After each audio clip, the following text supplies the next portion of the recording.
చేస్తాడు సారు తమ్ముడు మాట్లాడతాడు.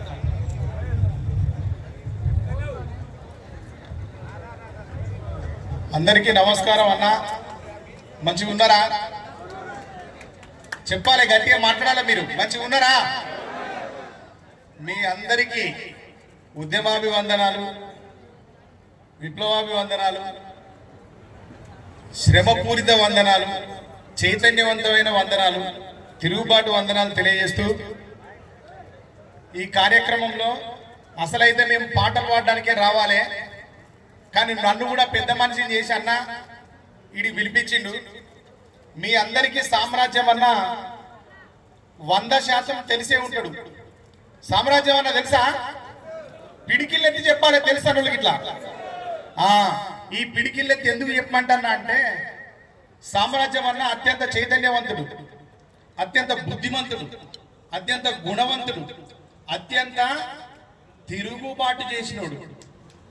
ఎవరికి భయపడే రకం కాదు, ఎక్కడ తల వంచే రకం కాదు, లాలూచి పడే రకం అంతకంటే కాదు, ఆయన కోసం బతికే రకం కూడా అంతకంటే కాదు సామ్రాజ్యం అన్న.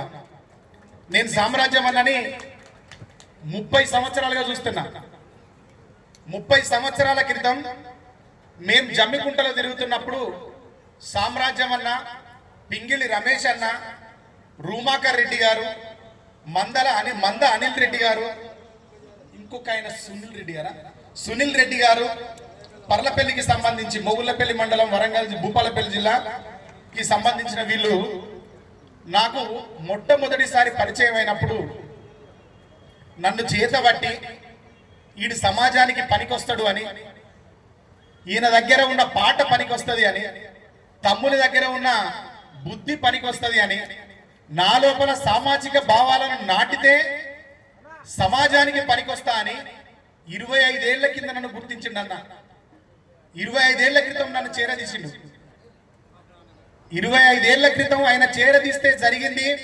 ఆయన చేరదీస్తే ఈ సమాజం మీద మిట్టపల్లి సురేందర్ అనే 8 అక్షరాలు పాట ఎదిగచ్చింది ఇక్కడ దాకా. మిట్టపల్లి సురేందర్ అనే కవికి ఎక్కడో నా వెన్నెముకలో నువ్వు పని చేయగలవు, సమాజానికి పనికొస్తావు, నువ్వు ఏం చెయ్యాలి అనేదాన్ని నాకు నా వెన్నుపూసలో ఒక ధైర్యం అనే బీజం నాటింది గుంటి సామ్రాజ్యం అన్న మీ నాయకుడు, పింగిలి రమేష్ అన్న ఇంకో నాయకుడు. వీళ్ళు 2 కళ్ళ లెక్క, 2 రెక్కల లెక్క, 2 కాళ్ళ లెక్క, నాభికి నాసికానికి ఉన్న 2 శ్వాస క్రియల లెక్క నన్ను ఎంట ఉండి నడిపించి ఇక్కడ దాకా తీసుకొచ్చిండు. 25 సంవత్సరాల క్రితం నన్ను నేను గుర్తు చేసుకుంటే ఎట్లున్నదో ఈ సభల మీరంతా ఈరోజు ఇక్కడ కూర్చుంటే కూడా భవిష్యత్తు అనేది ఇంకో 10 ఏళ్ల తర్వాత భవిష్యత్తు అనేది నా కళ్ళకు తెర మీద కట్టినట్టుగా నా దృశ్యం కనబడుతుంది. సమాజానికి పనికొచ్చే ఏ విషయాన్నైనా ఎత్తుకుంటాడు, దేనికి వెనుకబోడు అన్న.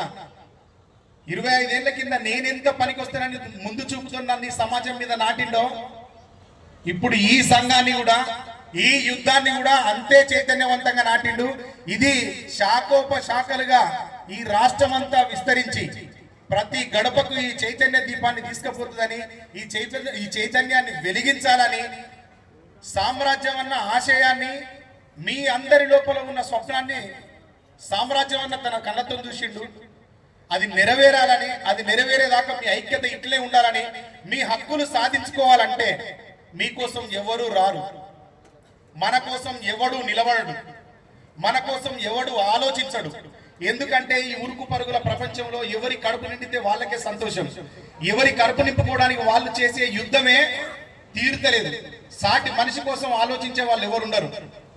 కానీ సామ్రాజ్యం అన్న కుటుంబాన్ని వదిలిపెట్టి, వ్యక్తిగత జీవితాన్ని వదిలిపెట్టి, సంపాదనను వదిలిపెట్టి, FCIలో ఎక్కడో ఈపు మీద చిన్న బత్త మోస్తోడు, గోనె సంచి మోస్తోడు, బియ్యం బస్తా మోస్తోడు, ఇంత పెద్ద బరువు బాధ్యతను భుజం మీదకి ఎత్తుకొని చెప్పినాక నేను 2 ముచ్చట్లు చెప్పిన. అన్నా నేను పాట రాస్తా, ఎందుకంటే ఈ పాట నువ్వు కనిపెంచిందే, ఇది నీకు పనికొచ్చే రోజు ఎప్పుడు వస్తుందా అని ఎదురు చూసిన నేను. ఇవాళ నాకు దాన్ని ఆ రుణం తీర్చుకునే రోజు వచ్చింది అని నేను 2 ముచ్చట్లు చెప్పిన ఫోన్ చేసి. చెప్తే అన్న విని ఏమంటాడు, తమ్మి నువ్వు చెప్తే చెప్పినవు కానీ మన అమరవీరుల గురించి రాయి, కార్మిక చట్టాలను ప్రభుత్వాలు చేస్తున్న నిర్లక్ష్యం మీద రాయి, కార్మికులు మన హమాలి కార్మికులకు చేస్తున్న శ్రమకు వస్తున్న ఫలితానికి మధ్య ఉన్న వ్యత్యాసం మీద రాయి. కానీ ఎక్కడ నా పేరు ఎత్తద్దు తమ్మి అన్నాడు, ఎక్కడ నా పేరు అసలే ఎత్తద్దు తమ్మి అన్నాడు. కానీ నేను ఒకదాన్ని బాగా నమ్ముతా, జయశంకర్ సార్ అంటేనా సారు అంతరించిపోవడానికి చివరి రోజులలో ఇదే హన్మకొండలో నేను కలిసినప్పుడు చెప్పిండు, తమ్మి నువ్వు సినిమా ఇండస్ట్రీలో పాటలు నువ్వు కూడా రాసినవాట కదా, నీ పేరు మర్చిపోయిన తమ్మి అన్నాడు, నీ పేరు మర్చిపోయిన తమ్మి అన్నాడు.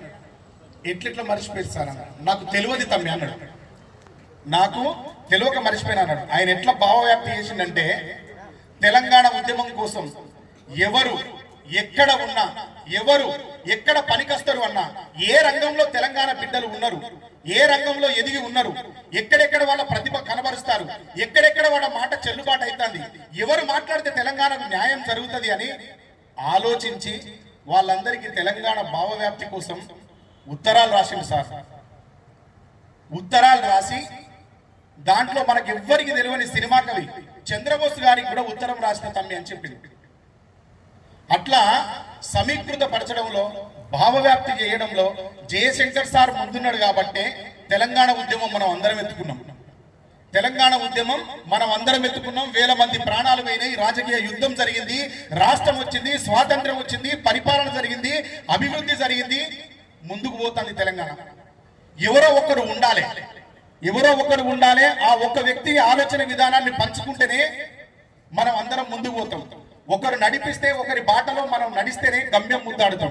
100 మంది 100 ఆలోచనలు ఉంటే అది ఎప్పుడు కూడా నెరవేరదు, గమ్యాన్ని ముద్దాడదు. అది నడిపే ఈ భూమిని నడుపుతున్నవాడు సూర్యుడు ఉదయం అంతా, రాత్రి అంతా నడుపుతున్నవాడు చంద్రుడు.